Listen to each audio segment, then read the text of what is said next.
start with John here in this corner. Ime John Corrales, Boston Sports Journal.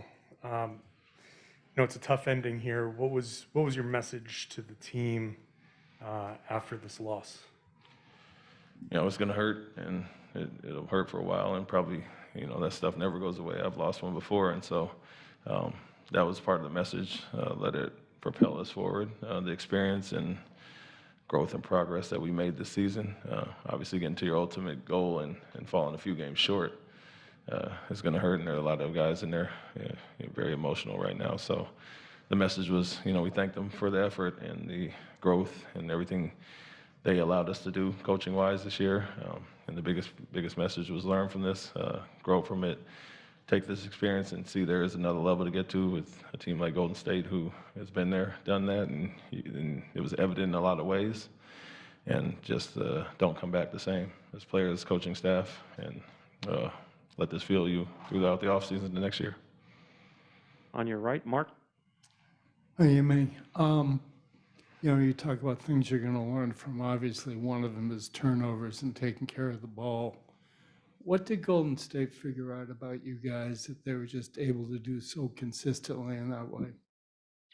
Well, they did what they did, and rotation-wise, they are very consistent with where they're at and don't make a lot of mistakes. And so I'm sure as our turnovers piled up throughout the series, and you could look across the playoffs, it was an area of emphasis. You can pretty much look at the box score and see if we won or lost based on a few things. And so them being consistent and more so, I'm sure in their locker room they're saying, be solid, and get in your spots, and they'll give it to you in some sense. And so our thing, as we had guys growing and learning to be playmakers and look for their own scoring, that's the next phase of it, is seeing different defenses and being solid against that. And, once again, you look at the numbers and they got 103 on the night. We give them 20 plus off turnovers and 20 plus off second chance points, and don't really give ourselves a chance as far as that. So, they're a solid team, this championship team that's been there, obviously, I think 6 out of 8 years, and you can see the consistency on that side and what they did with us, turning us over. Follow up on Mark on the right. What, looking to the summer, Rob obviously has to take care of his knee. What kind of a program are you guys laying out for him? Strengthen his body. That's the main thing in general. And we said it coming into the season. He had his highest minutes per game this year. We wanted him to be able to play longer stretches. And I think he achieved a lot of things and had a lot of growth on the court. But a big part is taking care of your body and staying available. And so obviously have to strengthen up his legs and build all the muscle around it to protect his knees. But what I did tell him also was credit for playing through what he did and giving it a go and being out there for us. But now it's time to rest up, heal up, and get ready for next season and come back in better shape and stronger than you were this year coming into the season. Adam in the middle. Yeah, you mentioned learning from it and growing from it. What do you want Jason in particular to take from this experience? And this series in particular was obviously challenging for him at times and frustrating for him at times. What do you want to see him pull away from it and carry into next year? Yeah, learn and understand who he is in this league. You're all-star, all-NBA first-team guy for a reason, and this is only a start of how you're going to be guarded and the attention you're going to draw. And so one thing that he's always done throughout the season was seen multiple different coverages and figured it out, and he did that throughout the first few series, and this one was a rough one. Very consistent team that did some things to limit him and make others pay. And so from him, it's just continue to grow and understand that you're going to see this rest of your career. And this is just a start. But the growth that he showed as a playmaker this year and in certain areas, I think this is the next step for him, figuring that out and, getting to where some of the veterans are that have seen everything and took their lumps early in their careers. And like I said, very motivated guy that works extremely hard and high IQ, intelligent guy that will learn from this and figure it out. And I think it will propel him to go forward, definitely motivate him. Jared in the front. You guys made so much progress throughout the season to get rid of that stagnation that plagued you in the fourth quarters. And then throughout the playoffs, you found a way to keep the ball moving or find isolation ways to score. It didn't really happen in the last few games. Why do you think that fell through in the last few games? And what do you think everyone on the team needs to learn about continuing to move in crunch time? Yeah, you want to have versatility. That's the main thing. And a team like Golden State that has isolation guys that can go get a basket. Also, they're willing playmakers, but they have off-ball actions and variety, which keeps you off balance. And so for us, we know we have guys that can go get a basket. It's more about big picture and uh, not getting stagnant. To your point, we can lean on that when we have to, but when teams are singularly focused to take certain guys out, we have to have a fallback, whether it's off-ball actions, post-up actions, and some of the things we did tonight and did throughout this season and playoffs at times. And so strengthening up those areas and being more well-rounded offensively. So when they do try to take something away, we can obviously learn from that. But, um, that's the kind of the biggest conundrum all year was how we looked at times and then took a step back a game or two later, even in the same game. And I think those lulls in this series, and today was the end of the first quarter, start of the second. Those are the ones that really hurt you against a lethal offensive team. Gary? Gary Washington, Boston Globe. Ime, you've been on championship teams before. Did it come to a realization, I don't know if it was tonight, that it's like you might not have enough? I mean, Otto Porter's out there hitting threes, Jordan Poole's, like they just seem to have all the weapons. They've been together and they're young guys and they're veterans have combined along with the core. Is it kind of frustrating to admit that, like, hey, we just maybe not quite there? No, I wouldn't look at it like that because we had our chances throughout the series, and losing game 4 and then game 5, we had leads in the fourth quarter. So you tighten up and do some things offensively, and it's a different story. So winning 2 games and falling 2 short, and even tonight with a great start, and then letting that go a little bit. It's a 13-point game. They scored 103, and it was just a lack of overall offense. I don't think. Obviously guys didn't play their best, and our bench the last few games struggled. So they've been consistent all year, and I don't really look at it like we didn't have enough, but guys didn't play their best, honestly, and credit Golden State for that. They had a huge part in that. Very consistent team on the defensive end. When you look at them across the board, they have, one, maybe 2 defensive-minded guys with Green and Payton, but everybody else is solid and consistent and, really good team defense in general. So don't feel like we didn't have enough. Just felt like we played probably our worst series of these playoffs. And if we play up to the standard of a Milwaukee or Miami series, it's obviously a different ball game, especially in those game 4 and 5 when we struggled in the fourth quarter. Back left, Tim?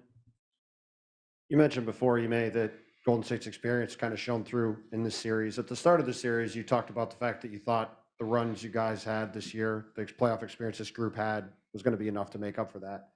When you mentioned some of the bench issue you guys have had, just kind of up and down the roster, do you think that a lot of this was you guys being on this stage for the first time as a group and sort of having to try to get used to everything that comes with it, whereas those guys, their leading guys have been through this so many times before?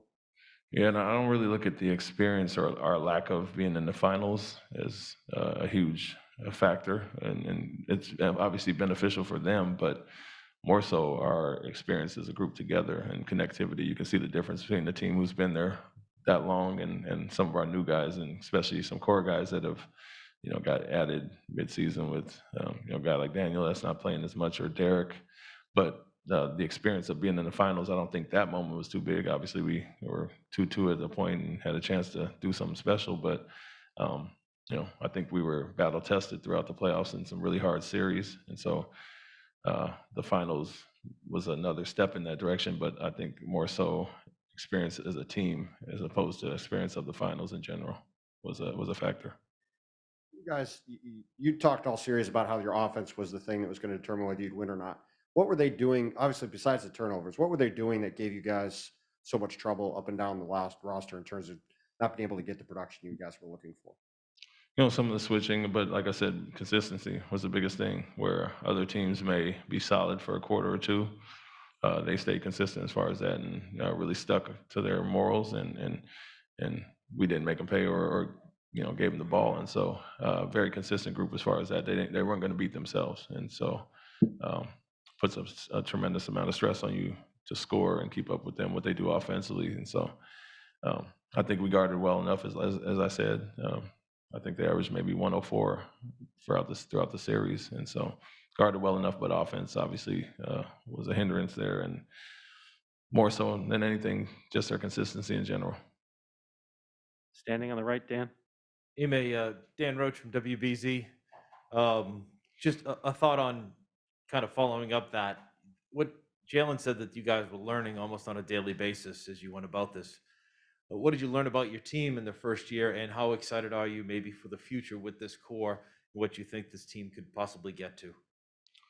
Yeah, we learned a tremendous amount about each other as a staff, and you know, I'm learning what we wanted and vice versa. And that's the message to the guys tonight was like, this is just the start. You know, the foundation's been set. We can kind of hit the ground running next year. Let's get healthy and all be on the same page. And so I think he's absolutely right where we kind of expedited the process of what some of the things we want to do. Now it's a matter of taking that next step. And what I did say to the group was there are levels, and you can see the difference in Golden State and the team that's been there and been together for a long time. Some of those guys' core group has been 10 years now. So, you know, we've seen what we can achieve. It hurts that we fell short of that, but you know, what I did say was the future is bright, and we're just getting started. So let's all come back better from this experience. Last two, Abby and Jay, please. Ime, we've talked a lot about the physical toll that this run has taken on you guys, but did you get a sense of some mental fatigue as well?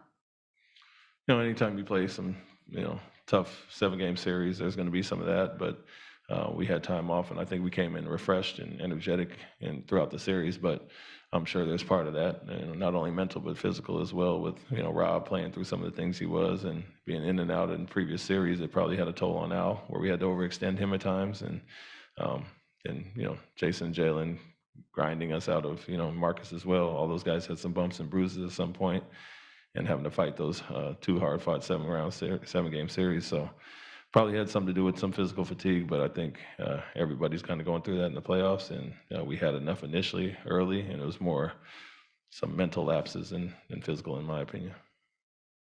Jay. A lot of teams get to deep in the playoffs and then kind of fade away. How do you've been on a team that obviously took disappointment as a coach and came back from that. What are the challenges to doing that?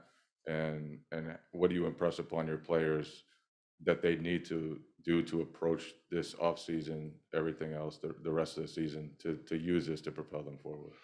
Yeah, I think not playing our best, probably playing our worst overall series is motivation enough.